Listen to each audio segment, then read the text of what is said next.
Assalamualaikum warahmatullahi wabarakatuh.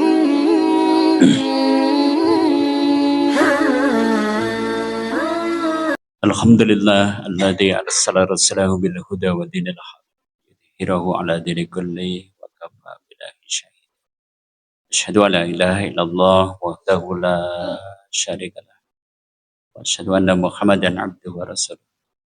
Allahumma shalli wa sallim wa barik ala Muhammadin wa ala alihi wa ashabihi man tabi'ahum bi ihsanin ila yaumiddin. Amma ba'da. Fa ibadallah usikum wa iyaya bitaqwallah. Faqad qala Allah Ta'ala ya ayyuhalladzina amanu taqullaha haqqa tuqatih wa la tamutunna illa wa antum muslimun. Faqala Rasulullah sallallahu alaihi wasallam may yuridillahu bihi khairan yufaqihu fiddin. Wa qala man salaka tariqan yaltamisu fihi ilman sahalallahu lahu bihi tariqan ilal jannah. Sadaqallahu wa sadaqa rasul karim. Kaum muslimin rahimakumullah, hari berganti hari dan kayaknya Ramadan kian dekat dengan kita. Tinggal hitungan 4 atau 5 hari lagi. Insyaallah waktu yang tinggal 4 atau 5 ini pun kita nggak tahu nih, nyampe nggak kita ke sana. Kalau doa sih terus kita panjatkan supaya kita masih dipertemukan dengan Ramadan. Tapi sekali lagi, ajal itu tidak pernah kita ketahui. Dan ketika sudah tiba, nggak bisa diaju, nggak bisa diundur. Sekalipun mungkin tinggal 4 hari ketemu Ramadan, kalau sudah memang ajalnya, pasti akan datang kepada kita. Maka nikmat besar ketika kita masih diberi kesempatan ketemu dengan Ramadan. Nah, apa saja yang mungkin butuh dipersiapkan nih jelang Ramadan? Yuk, 5 hari ini perbanyak istighfar. Nah, sekali lagi, dosa itu bisa saja membuat kita lemah irodahnya. Nanti di bulan Ramadan orang-orang pada semangat melakukan amal ini, amal itu, sementara kita enggak. Kita santai aja, gitu kan? Tidak ada keinginan berbuat wajib. Bisa jadi karena dosa-dosa yang pernah kita berbuat. Maka hari ini perbanyak istighfar, supaya tidak dilemahkan irodahnya. Dosa juga melemahkan badan. Kan? Dampak dari dosa itu dosa melemahkan badan. Jangan-jangan orang pada mampu baca Quran one day one juice, bisa tahajud mungkin sampai berlama-lama, bisa berpuasa dengan kualitas terbaik. Kita ternyata ada saja halangan. Mau baca Quran, sing mripate bruwet, sirai mumet, mau tindak ke masjid, sholat tarawih, dadak asam urate kambuh dan seterusnya. Jangan-jangan itu dampak karena dosa-dosa yang pernah kita perbuat. Maka hari ini perbanyak istighfar. Termasuk dosa itu membuat orang nggak mampu merasakan nikmatnya ibadah. Jadi ibadah itu ada sisi manisnya, ada sisi lezatnya. Nah, sayang ada orang yang gara-gara dosa sehingga kemudian tidak mampu merasakan lezatnya ibadah. Orang lain pada nyari sholat tarawih yang rokaatnya panjang, bacaannya panjang, kita kebalik. Al-Ikhlas rampungnya jam 8. Ini musola sana jam 8 kurang seperempat. Masjid sana tengah 8 bahkan udah selesai. Yang kita pilih yang mana? Sing tengah 8 rampung, gitu kan. Jangan-jangan karena kita tidak mampu merasakan nikmatnya ibadah. Sesekali perjalanan jauh mampir ke masjid, kebetulan sholat tarawihnya panjang. Bareng balik cerita, wah jan mau apes banget pula. Dan apa? Sholat tarawih dawa banget. Sholat tarawih banyak, panjang malah komentarnya apes gitu kan. Nah, ini jangan-jangan karena dosa kita. Makanya hari ini perbanyak istighfar. Hari ini juga perbanyak amal soleh. Karena inna min jazail hasanah al hasanata ba'daha. Di antara balasan ketika seorang itu kebaikannya diterima Allah, Allah akan mudahkan ia melakukan kebajikan selanjutnya. Kalau Sya'ban kita sudah beramal soleh, perbanyak amal soleh diterima oleh Allah, nanti dibalas oleh Allah. Ramadan kita akan lebih mudah lagi untuk beramal.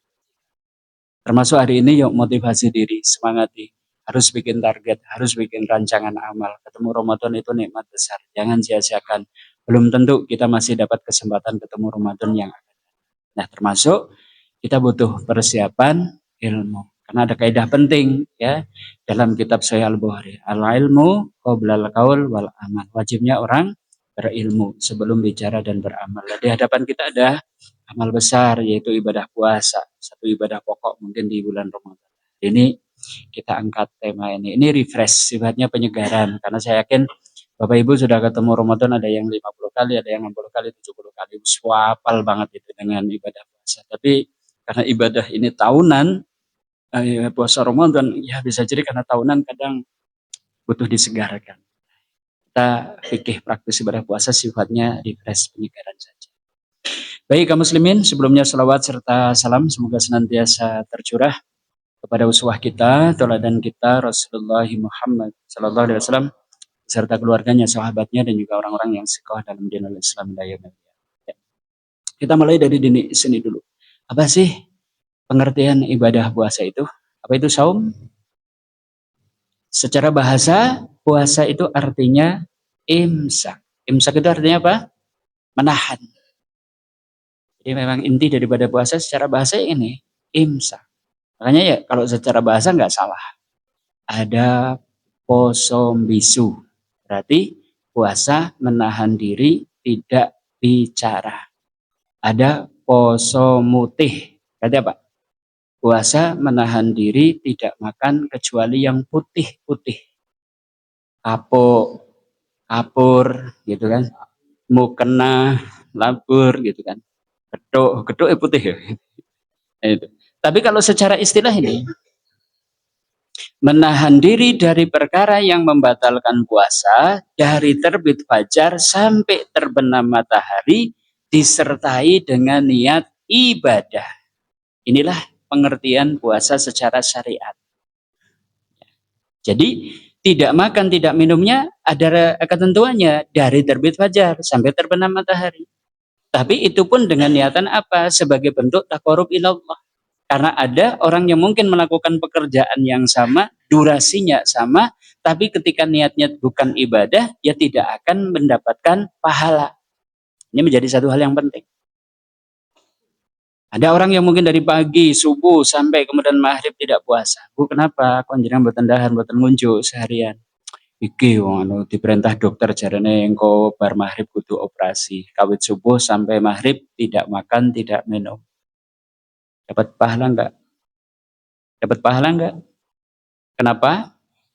Karena niatnya bukan ibadah. Niatnya adalah menjalankan SOP medis. Ada juga yang mungkin karena sudah dikritik terus sama suaminya. Saben nyeluk ke bojone diceluk ndat. Wis mumpung ketemu Ramadan aku tak puasa. Dan apa? Tujuannya apa? Diet gitu kan, diet. Dapat pahala enggak? Dapat pahala enggak? Dapat langsing enggak? Ora mesti, langsingnya ya ora mesti. Wong jebul bukane ya tanduke nganti ping 3 gitu kan sidane jare diet bukane tanduk ping 3 bar Ramadan malah tambah 5 kilo. Dan niat itu menjadi penting. Makanya ibadah puasa itu tegak jika terpenuhi tiga unsur. Satu, imsak, adanya imsak, yaitu menahan diri dari perkara yang membatalkan. Imsaknya pada rentang waktu yang ditentukan syariat dari terbit fajar sampai terbenam matahari. Ya kan? Perintahnya gitu. Jadi di bulan Ramadan boleh makan minum? Boleh. Wakulu wasrobu. Silahkan makan, silahkan minum. Di bulan Ramadan boleh makan minum? Boleh. Cuma ada batas waktunya. Sampai kapan boleh makan minum? Hatta yatabayyana lakum. Sampai jelas-jelas bagi kalian. Al-haidul abyad. Benang putih. Minal haidul aswad. Dari benang hitam. Minal fajar. Dari waktu fajar. Waktu subuh. Jadi bulan Ramadan boleh makan minum, tapi ada batasnya sampai terbit fajar. Nah, setelah itu gimana? Summa atimu siyama ilal lail, sempurnakan puasamu sampai malam. Puasa menahan, disuruh nahan sampai malam, berarti awal malam dimulai dari terbenamnya matahari. Makanya rentangnya ya gitu. Bisa dibalik, sekalipun durasinya sama nggak boleh dibalik. Pokoknya dari terbit fajar sampai terbenam matahari. Dan ini semua imsak dan masuk waktunya itu tadi dengan niat tadi, menyengaja. Dia tidak makan, tidak minum, menyengaja. Dia menahan diri dari syahwat, menyengaja. Sebagai bentuk taqarrub ilallah. Mendekatkan diri kepada Allah. Inilah puasa. Ada imsak, ada masuk waktu, kemudian ada. Ya, sering kami sampaikan, khusus untuk puasa Ramadan, niat ini ada ketentuan spesial. Dalam Sunan Abi Dawud. Man lam yujmi isyama qoblal fajri. Barang siapa yang tidak membulatkan niat untuk berpuasa sampai sebelum subuh, fala syama lahu. Tidak ada puasa bagi. Sering kami sampaikan, kita ulang lagi. Ini maksudnya apa? Beda dengan puasa sunnah. Puasa sunnah itu niatnya dadakan di hari H di saat dia puasa, boleh. Misal nih, besok Kemis kita mau, atau hari ini kita belum niat mau puasa besok Kemis. Malam ini belum niat. Cuma besok pagi kita itu mungkin habis kerja, bersih-bersih rumah, nanam-nanam bunga, sampai kemudian jam tengah 10, perut baru terasa lapar, kemudian juga tenggorokan kering, haus. Nah, kemudian nanya kepada istri, istriku, sudah bikin masak apa gitu kan, karena udah lapar, udah haus. Ditakoni masak opo, malah jawabannya gitu banget.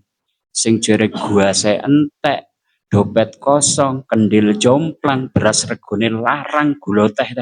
Iku ditakoni gur masak opo, jawabannya iki setengah jam, itu malah problem nasional disebutkan gitu kan.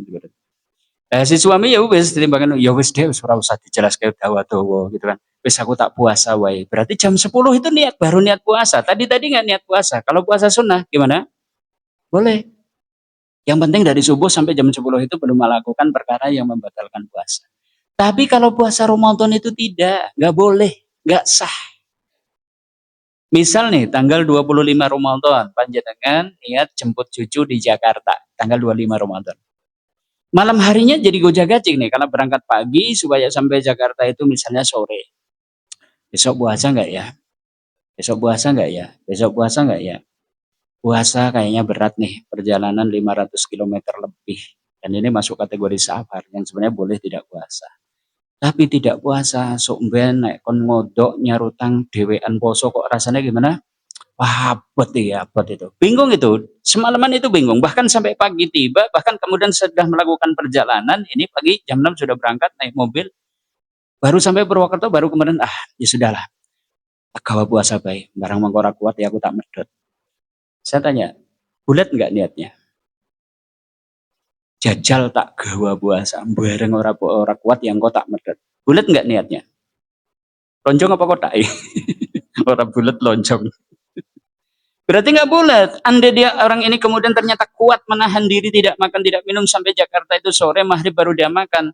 Fala siyamalahu, tidak ada puasa baginya karena mestinya puasa Ramadan itu sampai sebelum masuk waktu subuh dia sudah bulat mau puasa.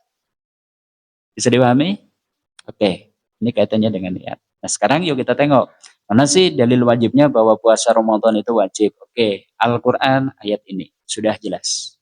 Sudah hafal Al-Baqarah 183. Kalimat yang menunjukkan wajibnya ini kutiba, sama dengan farodo, gitu kan? Kalau perintahnya mungkin tidak dengan kata kutiba, maka mungkin perintah ini sebenarnya tidak wajib, gitu kan? Tapi karena ya ayyuhalladzina amanu kutiba, wahai orang-orang yang beriman, kutiba alaikum, diwajibkan atas kalian asyam. Nah inilah secara eksplisit disebut dalil wajibnya puasa. Sekalipun ini mungkin belum jelas. Nah, mana yang menunjukkan Ramadan? Nah, butuh ayat selanjutnya. Syahrul Ramadana unzila fil Quran. Oh, berarti ini puasa yang dimaksud di sini puasa Ramadan. Ini diperintahkan bulan Sya'ban tahun kedua Hijriah. Sebelumnya umat Islam diperintahkan yang wajib itu adalah puasa Asyura. Jadi sebelumnya sudah ada puasa, tapi puasa Asyura. Nah, setelah turun ayat ini puasa Asyura jadi sunnah, puasa Ramadan wajib. Dalil detailnya lebih jelasnya di dalam as-sunnah ini, Sahih Al-Bukhari. Banyak sih, cuma salah satunya ini. Inna a'rabiyan ja'a ila Rasulullah sallallahu alaihi wasallam, sesungguhnya ada seorang Arab Badui sowan dumateng Rasulullah sallallahu alaihi wasallam saira ra'si, rambutnya kusut kepal pun lajeng tanglet. Ya Rasulullah akhbirni madza faradallahu alayya minas salat. Ya Rasulullah tolong kula dituduhi salat napa ta sing Allah wajibke dumateng kawula. Dijawab oleh Nabi as-shalawatil khamsah, salat sing 5, subuh, zuhur, asar, maghrib, isya. Ila ang tatawa asya, kecuali kamu mau nambah-nambah ya berarti itu ibadah tambahan sunnah, kan? Orang ini nanya lagi, ahbirni ma faradallahu alayya minasyam. Ya Rasulullah, tolong tunjukkan kepadaku puasa apa yang Allah fardukan atasku. Dijawab oleh Nabi, syahrul Ramadan. Nah, ini jelas banget, puasa di bulan Ramadan. Ila ang tatawa asya, kecuali kamu mau puasa tambahan, itu berarti Dari dua dalil ini baik Al-Quran maupun As-Sunnah, ulama ijma, puasa Ramadan wajib, fardu ain. Siapa yang mengingkari akan wajibnya, saya ulang ini, bukan soal puasa atau tidak puasa, mengingkari akan wajibnya, seorang muslim kok mengingkari, puasa Ramadan kira wajib, dia kafir, Pak. Siapa yang tidak berpuasa tanpa udur, tapi masih mengakui akan wajibnya, namanya fasik. Ade kok mboten poso, kayak napa sih? Jane ngerti puasa ki wajib nih jeneng urung tayang jah gitu kan. Padahal nggak ada udur, tapi dia bilang urung tayang, dia fasik. Tapi kalau mengingkari wajib, orang wajib-wajib, kuli orang wajib puasa gitu kan. Nah, ini sudah kufur. Nah, siapa yang meninggalkan puasa Ramadan tanpa udur nih, jenengan kok meninggalkannya? Mohon jenengan harus menebus 1 hari tidak puasa itu dengan puasa 1 tahun, tidak akan diterima oleh Allah. Karena kodok itu hanya berlaku ketika udur, baru bisa dikodok. Kalau bukan udur, tidak bisa dikodok. Nah, terus solusinya gimana? Ya taubatan nasuha. Itu kan taubatan nasuha, bahwa kita telah mengabaikan kewajiban dan seterusnya. Ini kaum muslimin harus ada. Nah, sekarang siapa sih yang diwajibkan untuk melakukan puasa? Coba, siapa? Semua manusia? Tidak ada syaratnya. Syarat wajib puasa. Satu ini, muslim. Yang wajib puasa siapa? Muslim. Makanya nggak usah panik, nggak usah pusing. Kalau jenengan lagi bulan Ramadan besok kok jalan-jalan ke pasar Banjar, ono sing lagi ndawet, ono sing lagi bakso, ono sing lagi geprek gitu kan. Rasa pusing. Kenapa? Bisa jadi agamanya bukan Islam. Ada nggak orang Banjar yang agamanya bukan Islam, ada nggak? Puasa nggak? Puasa nggak? Enggak, gitu kan? Nggak usah pusing. Tapi kalau ngertes Ustadz nih, kenapa kali Joho kok Ustadz gitu kan? Ya mungkin dia muslim tapi tidak berakal. Karena yang wajib berpuasa itu berakal. Muslim dan berakal. Berarti anu mata nedian gitu loh, maksudnya kan seperti. Buatan Ustadz kalau kenal aku kenal yang waras kok Ustadz gitu kan. Ya mungkin anu urung balik. Karena yang diwajibkan puasa itu muslim berakal balik. Dan itu 47 tahun ya Ustadz gitu kan. Oh ya mungkin anu lagi sakit. Karena yang diwajibkan puasa itu adalah orang yang sehat. Bar periksa nang RSUD, lemes bules, mampir nang pasar, bakso. Ora salah Pak. Wong dia itu lagi sakit. Lah wong raine nu bergas banget kok Ustaz, ya kayane ya nu sehat lah. Ya mungkin dia menganggap perjalanan dari Kalijoho sampai ke Pasar Banjar itu masuk kategori safar. Gitu kan? Safar ya Pak ya? Ya namanya musafir gitu kan. Boleh tidak puasa itu kan wong lagi safar gitu. Alah, masa si apa? Si Reok atau Kalijoho Banjar masa safar. Oh ya kalau itu ya mungkin anu lagi haid atau lagi nih pas nang jaler kok niku. Oh ya gua berarti wong dablongan ora puasa gitu. Jadi yang wajib puasa gimana? Muslim, berakal, balik, sehat, mukim, bagi wanita tidak haid atau tidak. Nah, ditengok dari syarat wajib puasa ini, maka memang ada orang yang diberi rukhsah, boleh tidak puasa. Nih disebutkan di surat Al-Baqarah 184. Ayyamam ma'dudat, puasa itu diperintahkan di beberapa hari yang ditentukan. Makanya nanti ya bisa mungkin nanti kayaknya akan beda nih. Awal puasa mungkin Muhammadiyah sudah sejak tanggal 11. Mungkin yang lain mungkin nanti tanggal 12 gitu kan. Itu ditentukan, sudah ditentukan jangka waktu.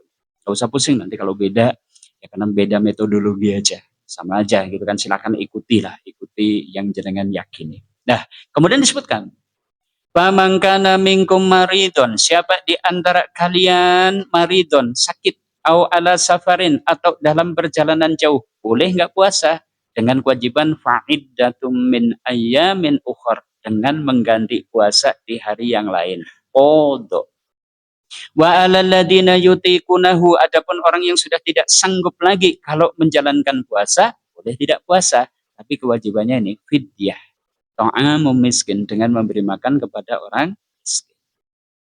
Nah, dari ayat ini kita bisa bikin nih tabel qadha dan fidyah bagi orang yang tidak puasa. Coba nih sambil kita list. Satu misalnya, anak kecil kok tidak puasa atau puasanya medot. Qadha atau fidyah? Qadha atau fidyah?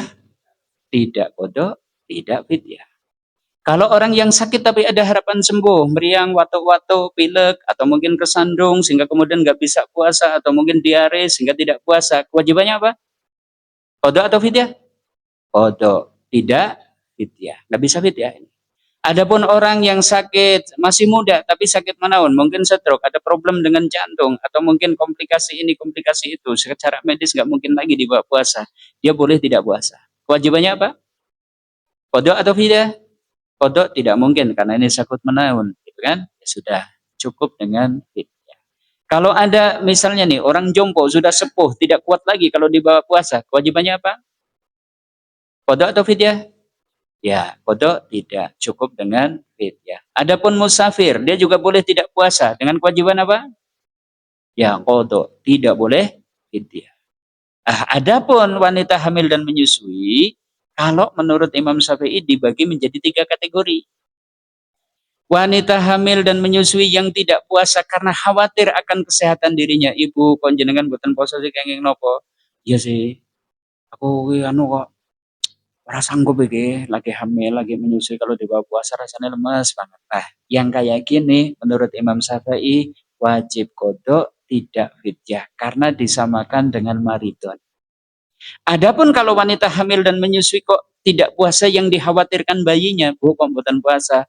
Jana aku kuat, tapi gemelas bayi yang ada di dalam perut saya, kasihan anak yang dalam susuan saya. Maka yang seperti ini tidak qadha, cukup fidyah. Adapun kalau yang dikhawatirkan diri dan juga bayinya, qadha dan fidyah. Ini menurut Imam Syafi'i. Bisa dipahami? Ada pendapat lain nggak Ustadz? Ada. Pendapat Ibnu Abbas. Pendapat Ibnu Abbas, wanita hamil menyusui pokoknya fidyah. Apapun kondisinya fidyah. Kadang kalau dipikir-pikir, nyambung juga. Misal nih, misal. Hamil 9 bulan, ketemu Ramadan 1 bulan tidak puasa. Berarti utang berapa? 30 hari. Habis hamil, melahirkan, menyusui 2 tahun. Tahun pertama utang 1 bulan Ramadan. Berarti berapa hari? 30. Tambah 30 jadi berapa? 60. Tahun kedua masih nggak puasa lagi. Berarti utang 1 bulan Ramadan lagi. Berarti jadi berapa? 90. Selesai tahun ketiga mengkodok 90 hari puasa. Kelengar nggak? Kelengar itu, kelengar itu. Gitu. Makanya itu tadi Ibnu Abbas berpendapat cukup fidyah gitu kan. Tapi kalau Imam Syafi'i dibagi seperti ini silakan, enggak masalah. Kalau jenengan wah saya tahu tetap bermadzhab Syafi'i, silakan. Berarti nanti dipilah seperti itu. Adapun wanita haid atau nifas, qadha atau fidyah? Qadha atau fidyah? Qadha dan tidak boleh fidyah. Nah, seperti ini tabel. Silakan karena ini urusan fikih ya, kadang seperti itu. Ada perbedaan pendapat. Oke, Bapak Ibu kaum muslimin arsyadakumullah, kita lanjutkan. Yuk, kita refresh. Karena tinggal 44 hari nih. Kayaknya ini penting untuk dipahami. Opo-opo wae to sing batalke puasa. Oke, berkali-kali sudah kita bahas, tapi kita ulang lagi. Satu ini, makan dan minum disengaja. Ini dalilnya dalam Sunan At-Tirmidzi. Qala Rasulullah sallallahu alaihi wasallam, Rasulullah sallallahu alaihi wasallam niku ngendika, man akala au syariba nasian, man sapa wonge akala dahar atau syariba ngunjuk nasian dikarenakan lupa, fala yuftir, enggak usah medot. Lanjutkan puasanya. Fa inna ma huwa rizqun razaqahullah. Karena lupa makan itu adalah rezeki yang Allah karuniakan kepadanya. Ini kan menarik tuh. Ada rezeki gara-gara lupa. Saya pikir yang namanya rezeki kan harus jerih payah, banting tulang, peres keringat supaya dapat rezeki. Ternyata ada rezeki gara-gara lupa. Makanya kalau pas sahur jenengan donga, ya Allah, kalau nyuwun dipun paringi rezeki ya Allah. Rezeki kelalen ya Allah. Dan nanti kemudian kalau pas di siang hari kok lupa, ojo kelingan dhisik.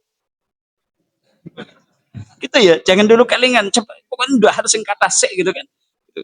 Lo ngerti-ngerti telung paring kok nembe kelingan. Aku lagi poso gitu. Rizkun rozaqahullah. Itu rezeki yang Allah karuniakan kepadanya. Itu ya. Oh, kalau dari ini berarti yang membatalkan puasa itu adalah akala au syariba amdan, makan dan minum disengaja. Kalau lupa enggak batal. Cuma ya, kalau Ramadan kayaknya susah lupa. Gitu. Tapi kalau Senin Kemis ayamul bid lagi nyenen ngendong neng ngene tonggo. Artinya itu disuguh wedang kopi karo godokan busil gitu kan. Bareng tek sak piring karo kopine sak gelas nembe kelingan, "Walah, jan aku lagi nyenen ke." Rizkun razaqahullah, itu rezeki yang Allah karuniakan kepada. Bejo banget itu. Lalen itu bejo gitu ya. Dua, muntah disengaja. Ini dalilnya. Man dara'ahul qai falaisa alaihi qada'un. Siapa yang didesak muntah, maka tidak ada kewajiban qada. Maksudnya kalau didesak terpaksa muntah itu enggak batal. Terus kena wong desa kulineran numpak telompak, lagi kon numpak Fortuner Asenan. Treknya itu dari Kaliwiro tekan Wadas Lintang. Mantap nggak? Mantap nggak? Urung ngerti nek weleri urung ngerti gitu. Nek Kaliwiro Wadas Lintang wis kena 1000 tikungan gitu kan sebenarnya. Di dalam mobil gimana? Hoa hai. Batal nggak? Batal nggak? Enggak, karena ini namanya didesak muntah. Tapi waman istaqa'a amdan, siapa yang muntah disengaja ya mungkin dengan cara dimasukkan jari ke tenggorokan dan seterusnya, fal yakdi, maka hendaknya dia mengqadha. Ini menjadi pendapat Sufyan Ats-Tsauri, ini menjadi pendapat Imam Asy-Syafi'i, ini menjadi pendapat Imam Ahmad, ini menjadi pendapat Ishaq.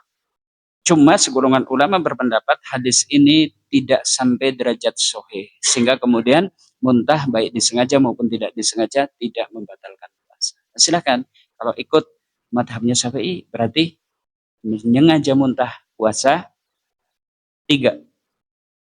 Pembatal yang ketiga nih, bersenggama, jima. Bahasa Indonesianya apa? Berhubungan badan. Bisa dipahami? Oke. Ini dalilnya, sering kita bacakan juga ya, Sahih Al-Bukhari ini. Ja'a rajulun ila Nabi sallallahu alaihi wasallam, ada seorang laki-laki sowan dumateng Rasul Nabi sallallahu alaihi wasallam, faqala, piyambakipun lajeng tanglet, innal akhira waqa'a ala imra'atihi fi Ramadan. Ketiwasan ya Rasulullah, kula ngluweh kalih bojo kula ning bablas. Paham? Ketewal-ketewil ngluweh karo bojone bablas. Bablas sampai berhubungan.